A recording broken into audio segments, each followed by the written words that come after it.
할렐루야. 오늘 또 하나님의 은혜와 평강이 여러분과 함께하기를 축복합니다.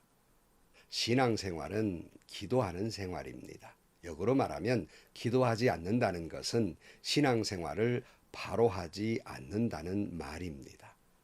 성경은 믿음의 기도는 역사하는 힘이 크다 그러셨으니 여러분 주님 앞에 기도하시기를 축복해요. 오직 주님만 바라보고 주님께 기도하면 하나님이 살든지 죽든지 주님이 인도해 주실 것입니다. 가장 좋은 길로 인도해 주실 것이고 우리를 승리하게 해 주실 것입니다. 오늘 또 기도의 사람으로 믿음의 사람으로 승리하는 여러분들 되기를 주의 이름으로 축복합니다. 오늘 아침 하나님께서 우리에게 허락해 주신 말씀은 사도행전 12장 13절에서 25절 말씀입니다. 베드로가 대문을 두드리니 로데라는 어린 여종이 맞으러 나왔다. 그 여종은 베드로의 목소리를 알아듣고 너무 기뻐서 문을 열지도 않고 도로 달려들어가서 대문 앞에 베드로가 서 있다고 알렸다. 사람들이 여종에 내가 미쳤구나 하고 말하자 여종은 참말이라고 우겼다. 그러자 그들은 베드로의 천사일 거야 하고 말하였다. 그동안에 베드로가 줄곧 문을 두드니 사람들이 문을 열어서 베드로를 보고 깜짝 놀랐다. 베드로는 손을 흔들어서 그들을 조용하게 하고 주님께서 자기를 감옥에서 인도하여 내신 일을 이야기하였다. 그리고 그는 이 사실을 야고보와 다른 신도들에게도 알리시오 하고 말하고는 거기에서 떠나 다른 곳으로 갔다. 날이 새니 군인들 사이에서는 베드로가 없어진 일로 작지 않은 소동이 일어났다. 헤롯은 샅샅이 찾아보았으나 베드로를 찾지 못하고 경비병들을 문초한 뒤에 명령을 내려서 그들을 사형에 처하였다. 그런 다음에 헤롯은 유대를 떠나 가이사랴로 내려가서 거기에서 한동안 지냈다. 그런데 두로와 시돈 사람들은 헤롯에게 몹시 노여움을 사고 있었다. 그래서 그들은 뜻을 모아서 왕을 찾아갔다. 그들은 왕의 침실 시종 블라스도를 설득하여 그를 통하여 헤롯에게 화평을 청하였다. 그들의 지방이 왕의 영토에서 식량을 공급받고 있었으므로 이렇게 할 수밖에 없었다. 지정된 날에 헤롯이 용포를 걸쳐 입고 왕좌에 자정하여 그들에게 연설하였다. 그때 군중이 신의 소리다, 사람의 소리가 아니다 하고 외쳤다. 그러자 즉시로 주님의 천사가 헤롯을 내리쳤다. 헤롯이 하나님께 영광을 돌리지 않았기 때문이다. 그는 벌레에게 먹혀서 죽고 말았다. 하나님의 말씀이 점점 더 널리 퍼지고 믿는 사람이 많아졌다. 바나바와 사울은 그들의 사명을 마치고 마가라도 하는 요한을 데리고 예루살렘에서 돌아왔다. 아멘. 야고보를 칼로 죽였던 헤롯, 그는 더욱이 유다 사람들에게 환심을 사기 위해서 베드로까지 잡아 가두게 됩니다. 그러나 하나님이 천사를 보내서 베드로를 구원해냅니다.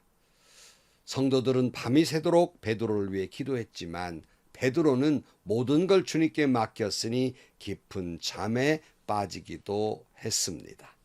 여러분, 다시 말씀드리지만 우리는 어떤 문제가 발생했을 때 정말 하나님 앞에 밤이 맞도록 기도해야 합니다. 그러나 기도했으면 다 맡기고 밤이 맞도록 깊은 잠, 평안의 잠을 잘 수 있어야 해요. 살든지 죽든지 주님께 맡겼는데 뭐가 그렇게 걱정이고 뜬 눈으로 나를 세웁니까? 다 주님께 맡기고 평화가 주님이 주시는 평안이 여러분 가운데 함께하기를 축복합니다. 주님의 천사에 의해서 구출된 베드로는 마가의 집으로 찾아갑니다. 사람들이 거기에 기도하려고 모여 있었던 거예요. 12절 말씀. 이런 사실을 깨닫고서 베드로는 마가라고도 하는 요한의 어머니 마리아의 집으로 갔다. 거기에는 많은 사람이 모여서 기도하고 있었다. 베드로가 문을 두드리니 로데라는 어린 여종이 맞으러 나왔다. 그 여종은 베드로의 목소리를 알아듣고 너무 기뻐서 문을 열지 않고 도로 달려 들어가서 대문 앞에 베드로가 서 있다고 알렸다 그랬어요. 베드로가 교인들이 모여 기도한다는 마가의 집에 가서 문을 두드리니까 마침 하인이었겠죠. 로데라고 하는 여종이 이제 문을 열지 않고 그들 두려움에 떨었을 거 아닙니까? 베드로가 잡혔으니까 어떤 웬 늦은 밤에 사람이 문을 두드리니까 열어주지 못하고 그냥 누구요 아마 했을 거 아니에요. 근데 대답하는 것이 베드로의 음성 같았어요. 이 로데라고 하는 이 여종이 깜짝 놀랐습니다. 너무 놀래가지고 문을 열어줘야 될 일인데 문을 열지도 않고 쫓아 들어가서 기도하고 있던 이들에게 이 사실을 알려주게 됩니다. 어떻게든지 간에 베드로가 내일이면 이제 순교당할 수도 있기 때문에 어떻게 하면 살려달라고 살아날 수 있게 해달라고 기도했을 거 아닙니까? 근데 느닷없이 아유 베드로가 지금 문 밖에 와 있다는 말을 듣던 그들의 반응이 뭐냐면 15절 말씀 사람들이 여종에게 내가 미쳤구나 하고 말하자 여종은 참말이라고 우겼다. 그러자 그들은 베드로의 천사일 거야 하고 말하였다. 그동안에 베드로가 줄곧 문을 두드린 사람들이 문을 열어서 베드로를 보고 깜짝 놀랐다. 베드로가 죽음에 살아나기를 기도하고 눈물로 기도하고 그리고 하나님께 그렇게 몸부림쳤는데 정작 베드로가 문 밖에 서 있다 그러니까 도무지 믿지 못하고 네가 미쳤구나 이렇게 믿지를 못했고 혹시라도 사실이다 하더라도 그나마 진짜 베드로가 온 것이 아니라 베드로의 천사일 거야 이렇게 생각을 합니다. 계속해서 베드로가 문을 두드리니까 웬 사람인가 전혀 이때까지만 해도 베드로인 것을 그저 기대도 하지 않은 채 문을 열었는데 그 앞에 베드로가 떡 서 있는 거예요. 또 깜짝 놀랐다. 이때까지 도무지 베드로가 살아나 올 것이라고 하는 건 기도는 했지만 믿을 수는 없었습니다. 여러분 이들의 이 기도하는 우스운 모습이 이들만 있겠습니까? 오늘 이런 기도를 하는 성도들이 얼마나 많이 있습니까? 기도는 했지만 믿음이 없어요. 그러니까 기도는 했지만 기대를 하지 못하는 거예요. 이런 기도가 많이 있어요. 제가 종종 예화로 하는 말은 어느 수도사가 하나님께 열심히 기도하면서 주님 한 번만 나에게 주님의 음성을 좀 듣게 해달라고 간절히 기도했어요. 근데 하나님께서 수도사야 나다 하고 정말 음성을 들려준 거예요. 이때 수도사의 반응이 뭔지 압니까? 기절해 버렸답니다. 왜요? 기대를 하고 기도했다면 나다 그럴 때 하나님 오고 달려들어야 되는데 전혀 기대하지 않다가 정작 하나님이 응답하니까 그 자리에서 기절해 버리고 마는 거예요. 이런 우스운 기도를 얼마나 우리가 많이 합니까? 얼마 전에도 말씀드렸습니다마는 질병으로 너무 위기에 있는 성도를 위해서 목사님이 권사님과 함께 신방을 가서 병원에 가가지고 간절히 살려주옵소서 살려주실 것을 믿습니다. 아멘하고 막 기도하고는 병원 문 밖을 내려오면서 그 계단에서 권사님이 목사님에게 목사님 틀렸죠? 틀린 것 같아요. 이렇게 묻더랍니다. 아니 조금 전에 살려주실 것을 믿습니다. 아멘은 왜 해놓고 내려올 때는 또 틀렸다고 또 왜 이야기하는 겁니까? 정말 앞에 있는 기도는 믿음의 기도였습니까? 그렇게 기대하고 기도한 것입니까? 하나 더 말씀을 드리면 아주 오래전에 지금 밖에 비가 많이 옵니다만은 아주 오래전에 너무 기근이 들어가지고 그 YWCA에 사람들이 그 지하에 모여가지고 하나님 비 좀 내려달라고 막 교계의 인사들이 막 열심히 기도했어요. 그럼 여러분 비가 올 것을 기대해야 되잖아요. 근데 그분들이 모여서 결정한 건 농촌에 양수기 보내주기 운동을 벌렸어요. 여러분 그럴 수도 있지만 가만히 생각해 보면 참 우스운 일 아니에요. 비가 오게 해달라고 기도했으면 비가 오게 하실 줄로 믿어야지요.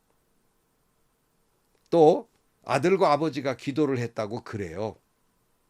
기도를 했는데 비가 오게 해달라고 기도를 했대요. 그리고는 집 밖을 나가는데 아버지는 덜렁덜렁 나가는데 아들은 우산을 가지고 나가더라는 거예요.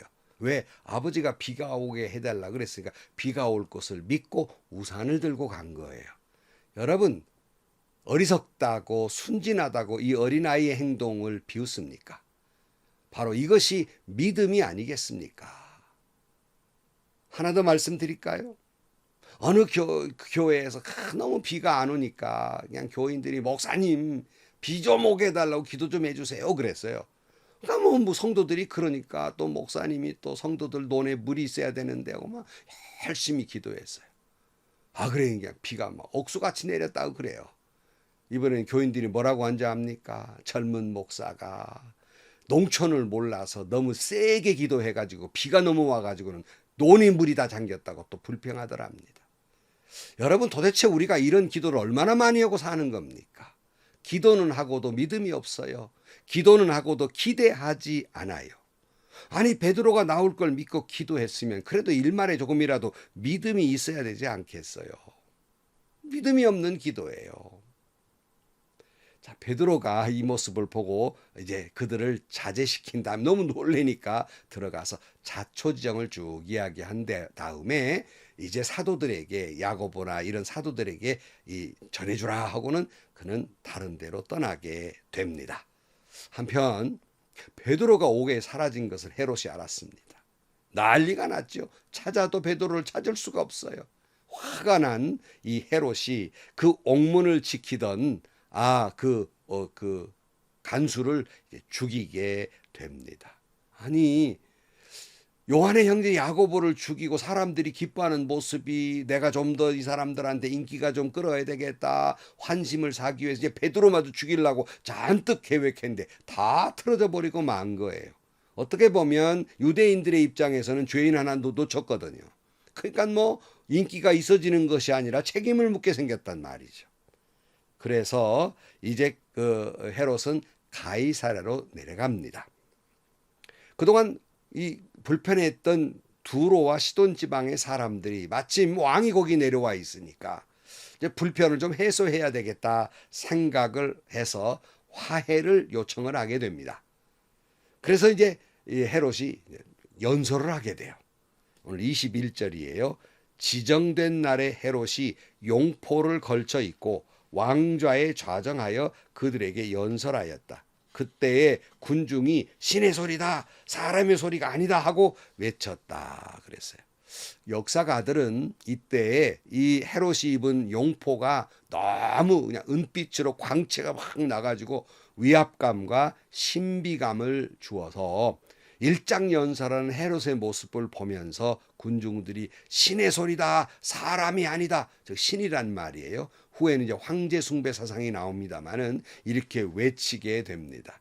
헤롯은 흐뭇했겠죠. 왕놀이하고 있으니까.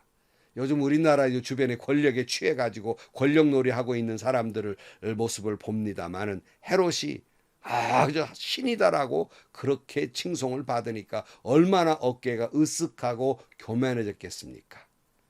여러분 교만하면 죽습니다. 그 교만해질 순간 순식간에 하나님이 그의 생명을 거두어 가버리고 맙니다. 신이라고 추앙받던 그 순간에 하나님은 거두어 가버려요. 하나님의 영광을 가로채고 자기의 영광을 구하는 사람은 하나님이 데려가십니다. 결론은 뻔해요. 23절 말씀 그러자 즉시로 주님의 천사가 헤롯을 내리쳤다. 헤롯이 하나님께 영광을 돌리지 않았기 때문이다. 그는 벌레에게 먹혀서 죽고 말았다. 여기 벌레에 먹혀서 죽고 말았다. 이게 무슨 얘기인가? 여러 가지 문헌이라든가 역사학자들의 그 전해오는 이야기를 들어보면 아마 내장에 어떤 병이 있었을 것이다. 요세푸스라고 하는 역사학자는 갑자기 이 순간에 이 헤롯이 복통을 호소했다는 거예요. 그래서 죽었다. 여러 가지 증거를 보면 아마 내장에 큰 문제가 있었을 것이다. 이렇게 추측을 합니다. 교만한 헤롯을 하나님은 심판한 거예요. 야고보를 죽인 그 헤롯을 하나님은 심판하는 거예요. 자, 핍박과 혼란 속에서도 여러분 하나님의 나라는 더욱 확장되어 갑니다. 24절 하나님의 말씀이 점점 더 널리 퍼지고 믿는 사람이 많아졌다. 바나바와 사울은 그들의 사명을 마치고 마가라고도 하는 요한을 데리고 예루살렘으로 돌아왔다 그랬어요. 다시 말씀드리지만 여러분 복음은 핍박과 환난의 피 속에서 피는 꽃입니다. 교회는 예수님의 보혈과 주님의 종들의 순교의 피와 성도들의 눈물 흘린 기도와 헌신의 피로 세워져 가는 것입니다. 사람의 영광을 구하며 하나님의 영광을 가로채었던 헤롯은 죽었습니다. 그러나 죽음을 각오하고 하나님의 영광을 구했던, 하나님의 나라를 위해서 외쳤던 베드로는 죽음에서 구원을 받습니다. 신앙인은 살든지 죽든지 모든 것 주님께 맡기며 사는 사람들입니다. 신앙인은 내가 살든지 죽든지 모든 영광 주님께 돌리며 사는 사람들입니다. 신앙인의 기도는 기대 없는 기도가 아니라 믿음으로 하나님이 응답해 주실 것을 기대하고 드리는 기도여야 하는 거예요. 그러나 신앙인의 기도는 내 뜻대로가 아니라 하나님의 뜻대로 응답해 주실 것을 기대하고 드리는 기도여야 합니다. 여러분, 오늘 또 살든지 죽든지 주님께 다 맡기는 기도의 사람이 되시고, 기도하고 성전에서 내려오는 사람은 내가 살든지 죽든지 마음에 주님이 주시는 평안으로 살아가는 그런 여러분들이 되시기를 주의 이름으로 축복합니다. 기도하시겠습니다. 하나님, 기도는 하면서도 기대를 하지 않는 믿음에 없는 기도의 사람이 되지 않게 하여 주옵소서. 그러나 내가 기도는 했으나 내 뜻대로가 아니라 아버지의 뜻대로 이루어지기를 믿고 기도하게 하여 주옵소서. 그 기도로 말미암아 내가 살아나든 죽든 그것은 하나님의 뜻이니 주님께 다 맡겼으니, 근심 걱정 눈 뜨는 밤이 아니라 다 맡겼으니 평안으로 잠을 잘 수 있는 저희들 되게 하여 주옵소서. 예수님의 이름으로 기도하옵나이다. 아멘. 교만했던 헤롯, 그는 죽었습니다. 자기의 영광을 구했던 헤롯, 그는 죽었습니다. 죽음을 각오하고 주의 복음을 전했던 베드로, 그는 살았습니다. 하나님의 영광을 구했던 베드로, 그는 살았습니다. 또 여러분, 믿음의 기도의 사람이 되시고 오직 하나님께 영광을 돌림으로 말미암아 승리하는 하루가 되시기를, 복된 하루가 되시기를 주님의 이름으로 축원합니다. 행복하시고요, 좋은 일이 가득한 하루가 되시기를 주님의 이름으로 간절히 축원합니다.